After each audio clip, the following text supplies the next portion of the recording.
네, 올 한 해의 출발은 좋았는데 지금 이거래일 연속 약간 조정을 받고 있는 상황이죠. 연초 랠리가 과연 가능할지 전반적인 상황들 살펴보면서 투자 전략 세워드리는 시간입니다. NH투자증권 투자전략팀의 김영환 연구위원입니다. 안녕하세요. 네, 안녕하세요. 네, 일단은 지수의 방향성에 대해서는 연초 랠리 가능할 것으로 보시는지 어떻게 평가하고 계신가요? 약간은 좀 조심할 필요가 있다는 생각이 들어요. 작년 말을 좀 돌이켜 보면은 지난해 11월에서 12월에 걸쳐서 주식시장이 꽤 많이 올랐거든요. 그 배경이 뭐였냐면은 10월과 12월 FOMC에서 연준이 금리 인상기 종료되고 이제 금리 인하가 시작될 수 있다는 가능성을 시사했기 때문이었습니다. 그래서 금리 인상 기대감이 죄송합니다. 금리 인하 기대감이 커짐에 따라서 시중금리가 선제적으로 낮아졌고 거기에 발맞춰서 주식시장도 올라갔었는데 지금 와서 생각해 보면은 금융시장이 금리 인하를 기대한 횟수가 이제 뭐 선물시장 이런 데 반영된 거 기준으로는 한 6번 정도를 생각을 하고 있어요. 그런데 연준이 12월 FOMC 점도표에서 찍어 놓은 거를 액면 그대로 믿는다면은 한 3번 정도 인하 정도거든요. 그러면 약간 연말에 주가가 올라간 것들이 좀 완화적인 통화 정책에 대한 기대를 좀 과도하게 했다 이런 느낌이 있고요. 그렇게 생각해 보면은 연초 들어서 최근에 좀 조정이 나오는 부분들이 일정 부분 이런 금리 인하 기대감을 되돌리는 과정이라는 생각이 드는데 그럼 주식시장도 다소간에 좀 과도했던 것들을 조정하는 과정은 있어야 된다라는 생각이 들고요. 그러고 나서 주식시장이 다시 상승을 하려면은 연준의 금리 인하 전망이 강해지거나 뭐 이제는 3번이 아니라 4번, 5번, 6번 인하해줄 수 있다 이렇게 가거나 아니면 기업들의 실적 전망이 높아져서 밸류에이션은 가만히 있더라도 실적 때문에 주가가 따라 올라갈 수 있는 이게 필요한데 이렇게 이 둘 중에 뭐가 되더라도 한 3, 4월 정도는 돼야 될 것 같거든요. 3월 FOMC 정도에서 좀 더 명확한 방향성이 나올 수 있고 아니면은 4월 달에 발표되는 1분기 실적에서 그런 것들이 나올 테니까요. 그런 걸 생각해 보면은 단기에는 좀 눈높이를 낮출 필요가 있다라는 생각이 들고요. 좀 더 길게 보면은 다시 상승 여력은 축적될 거다 이렇게 보고 있습니다. 네, 일단은 눈높이를 낮출 필요가 있다. 그러니까 시장의 기준금리 인하에 대한 폭과 속도에 대한 기대감이 너무나 컸기 때문에 지금 연준의 시각과의 괴리가 좁혀지는 과정이 필요하다라는 언급이었는데 사실 간밤에 또 FOMC 의사록이 나오면서 시장이 어느 정도 악재가 됐잖아요. 내용을 보자면은 원론적인 수준이기는 했는데 그래도 어떤 부분을 우리가 눈여겨볼 필요가 있을까요?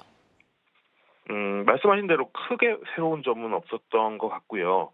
의사록에서의 전반적인 연준 위원들의 스탠스는 기준금리가 지금이 고점이거나 만약의 경우에 추가적인 인상이 가능하긴 하지만 많이 올리진 않을 것 같다. 그러니까 고점이거나 고점 부근이다. 이 부분에 대해서는 전반적으로 동의를 했는데 문제는 시장이 기대하는 금리 인하의 구체적 시점에 대해서는 확정하지 않으려고 하는 경향들이 굉장히 강했어요. 그러면 시장이 지금 기대하는 것처럼 한 3월 금리 인하 가능성 이런 부분에 대해서는 3월이면은 지금 정도는 좀 얘기가 나올 만도 한데 얘기가 없었다는 거는 조금 더 미루어 볼 필요가 있다는 생각이 들거든요.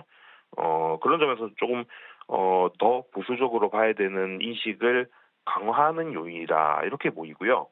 어, 그 FOMC 의사록이 공개되기 전에 토마스 바킨 리치몬드 연은 총재가 연설을 먼저 나서서 이거는 그 이사록이랑 별개로 연설을 했었는데 그게 또 금융시장의 주목을 조금 얻었었습니다.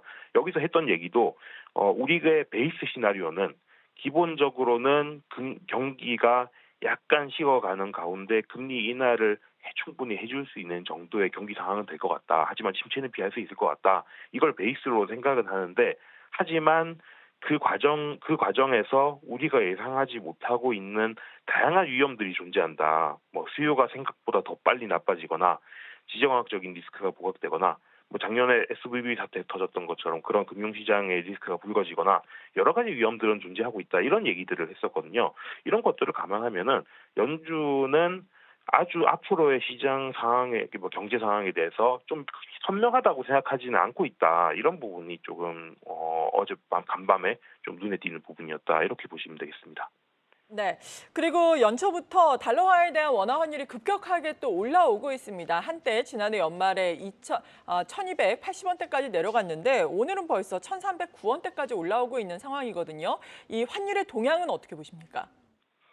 그러니까 아주 단기에 한 30원 정도 올라왔으니까 단기에 좀 많이 튄 거는 맞는데 배경을 생각해 보면은 이것도 앞서서 계속 같은 말씀을 드리는 게 되는 건데 연준의 금리 인하 베팅이 줄어든 영향이 있는 것 같습니다.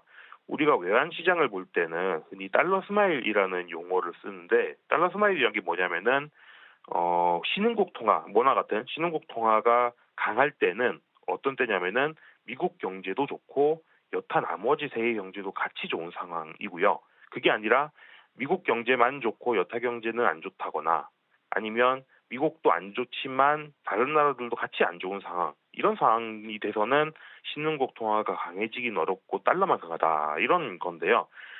최근에 금리 인하에 대한 기대감들이 나와주는 상황은 그러면은 전반적으로 글로벌 금리가 낮아지면은 경기가 다 같이 좀 살아날 수 있나 이런 기대감을 자극하면서 원달러 환율이 좀 내려왔었던 건데 최근에 금리 인하 기대감이 조금 후퇴한다라고 하면은 마찬가지로 신흥국 경기에 대한 전망도 같이 약간 후퇴를 하는 거죠. 그런 걸 반영해서 쭉 올라왔다 이렇게 보면 될 것 같고요.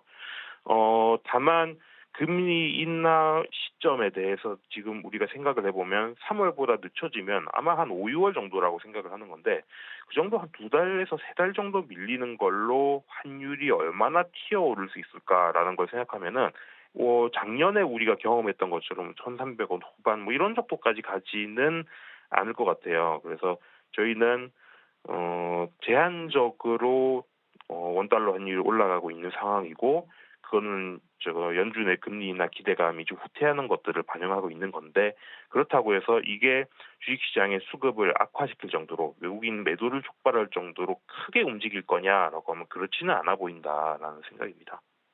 네. 그리고 앞서서 시장의 기대와 연준과의 또 정책 사이에 또 괴리가 좁혀지면서 눈높이를 좀 낮춰야 한다라고 전반적으로는 시장의 전망에 대해서 말씀해 주셨는데 그렇다면 투자 전략 측면에서는 어떤 도움 말씀 주시겠습니까?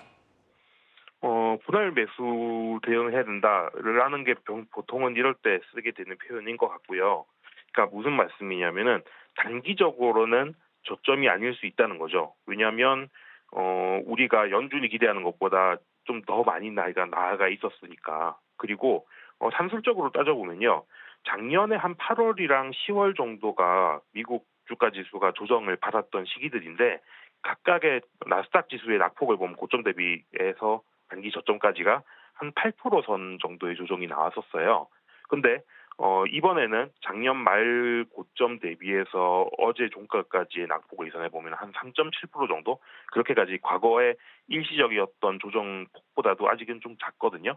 그런 게 보면은 조금은 더 빠질 수도 있다. 그런 것 좀 대비를 해야 된다라는 생각이 들고 다만 몇 달까지를 뒤를 생각해 보면 여튼 금리 인하는 시작이 될 거고 시점의 문제지 시작이 될 거고 올해 기업 이익이 작년보다는 좋아질 거고 그런 것들을 생각해 보면은 상승 여력은 다시 확충될 거라는 생각은 들거든요. 그러면 우리가 지금 당장이 기회라고 생각하고 너무 적극적으로 들어갔다가는 뭐 일주일, 뭐 길게는 한 달 이 정도 뒤에는 약간 좀 괴로울 수 있는 상황이니 한 번에 자금을 다 투입하기는 조금은 조심스러운 시점이고 하지만 길게 보면은 여튼 이런 조정 기회 안 사면은 나중에 또 주가가 올라간 뒤에는 또 아쉬워할 수 있으니 지금부터는 분할해서 들어가자 이런 말씀을 드리고 싶습니다. 네. 분할 매수 대응을 한다면은 그렇다면 어떤 업종이나 종목에 우리가 관심을 두는 게 필요할까요? 마지막으로 정리를 해 주신다면요. 네, 5개 업종 말씀드리고 싶은데요. 반도체, IT 하드웨어, 헬스케어, 방산, 그리고 철광빛과 미철금속입니다. 반도체와 IT 하드웨어 같은 경우는 이제 9일부터 시작되는 CES의 영향을 좀 자극받지 않을까라고 생각을 하고 있고요. 전반적으로 AI 분야에 대한 기대감 그리고 이 AI가 지금까지는 뭐 중앙 쪽에서 처리되는 거대 언어 모델을 중심이었다고 하면은 이게 기기로 탑재되는 온디바이스 AI 이런 분야 쪽에 대한 관심들이 계속 늘어날 거라고 생각을 해서 CES를 모멘텀으로 이 두 개 IT 업종들을 말씀드리고 싶고요. 또 하나는 8일부터 시작되는 JP모건 헬스케어 컨퍼런스에서 어느 정도 헬스케어 분야들에 대한 올해는 좀 작년보다 좋아질 거라는 기대감들을 올리는 뉴스들이 좀 나올 수 있을 거라는 생각이 들어요. 그런 것들을 같이 염두에 둘 필요가 있어 보입니다. 마지막으로 방산이랑 철강 미철금속 말씀을 드렸는데 이 부분은 대만 총통 선거가 또 1월 중에 있잖아요. 이때 만약에 지금 우리가 여론조사대로라면 약간 친미 성향의 후보가 당선될 가능성이 아직 지금으로서는 조금 더 높다 이렇게 보고 있는데 그렇게 되면은 대만 해협을 중심으로 지정학적 리스크가 올라갈 수 있고 이런 것들이 또 방산 투심을 올릴 수 있는 요인이 되겠죠. 그래서 전반적으로 1월의 이벤트와 관련된 이쪽 업종들에 주목을 하자 이렇게 말씀드리고 싶습니다. 네, NH투자증권 투자전략팀의 김영환 연구위원이었습니다. 감사합니다. 네, 감사합니다.